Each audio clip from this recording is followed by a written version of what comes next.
Hello friends, welcome to Maitri's world. ఈరోజు మనము రైస్తో డోక్లా చేసుకుందాం రండి. దానికోసం అరకప్పు బియ్యాన్ని నానబెట్టి పిండి పట్టి పెట్టుకోవాలి. తర్వాత అందులో ఒక పావు కప్పు బొంబాయి రవ్వను, ఒక పెద్ద గరిటెడు పెరుగు వేసి బాగా కలుపుకోవాలి. తగినంత ఉప్పు వేయాలి.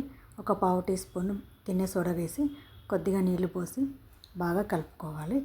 ఇది బాగా కలిపి ఒక అరగంట పాటు నాననివ్వాలి. నానిన తర్వాత ఒక టిఫిన్ బాక్స్ కానీ ఏదైనా గిన్నె కానీ తీసుకుని దానికి ఆయిల్ రాసుకొని అందులో మనం కలిపెట్టుకున్నటువంటి ఈ పిండినంతా పోసి దీన్ని ఇడ్లీలాగా ఉడికించుకోవాలి.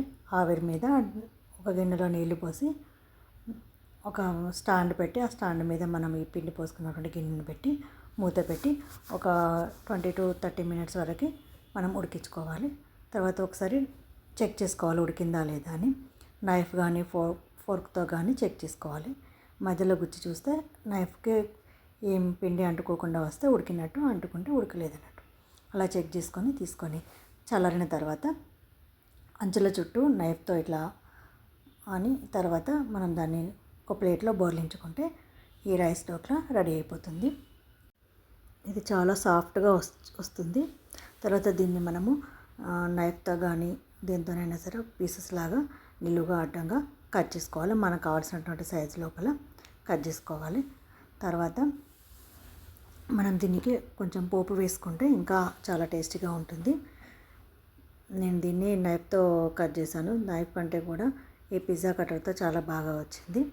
ఇలా కట్ చేసి పెట్టుకోవాలి. మనకు కావాల్సినటువంటి సైజు లోపల కట్ చేసి పెట్టుకోవాలి.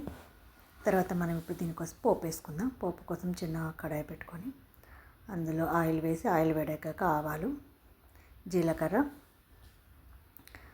తర్వాత కొన్ని సన్నగా కట్ చేసి పెట్టుకున్నటువంటి పచ్చిమిర్చి ముక్కలు వేసుకోవాలి. అవి కాస్త ఫ్రై అయ్యాక కొంచెం కరివేపాకు కూడా వేసుకోవాలి. ఇది కూడా ఫ్రై అయ్యాక కావాల్సినంత పసుపు వేసుకోవాలి. తర్వాత కొంచెం ఉప్పు కూడా వేసుకోవాలి. సరిపడేంత ఉప్పు వేసుకోవాలి. కొద్దిగా వాటర్, ఒక పావు గ్లాస్ వాటర్ పోసుకోవాలి. ఇవి బాగా మరగనివ్వాలి.